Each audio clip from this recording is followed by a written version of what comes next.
Marvel Studios has revealed the official timeline placement of Marvel's What If. This, of course, has been revealed on Disney+. It's caused a little bit of confusion because, well, honestly, I don't know why. It's very self-explanatory. So here is how the official timeline goes for Marvel's What If. You have Avengers Endgame, Loki, What If, WandaVision, and the Falcon and the Winter Soldier. Now, of course, this is causing confusion because I don't know why. It's kind of all there.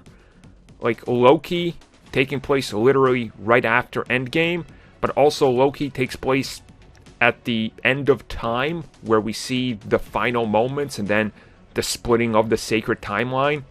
Loki literally ends with that exact moment that we see What If open with, where we have the Watcher talking about how all these different little moments in time and space can change in the multiverse, and we see the sacred timeline officially start to fracture, meaning that Loki, What If, WandaVision, all taking place right around the same time, and then the Falcon and the Winter Soldier furthest down, but not really being affected by everything just yet. So kind of like this image right here. I'll toss it up. It'll probably be the thumbnail. Now, for some of those confused as to how does this make sense, well, see how I have What If going downwards into an arrow with like magical Spider-Man and then the Gamora?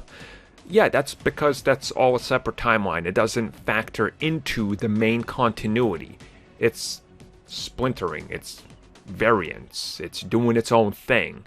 Now, eventually, it's going to tie back in, but also Loki, the way it ends, the What If universe is going all over the place. So technically, with the first episode with Captain Carter, that's all the way at the beginning of the timeline.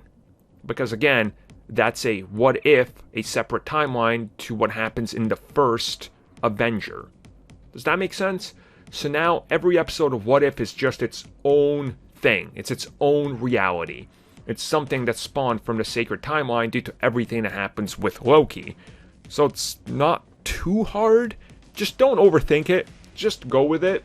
Understand, it's just happening somewhere out there. It's different instances, and eventually it will matter. But for right now, just enjoy it for what it is and don't try to think about it too much, and eventually they'll find a easy way to explain it to everybody.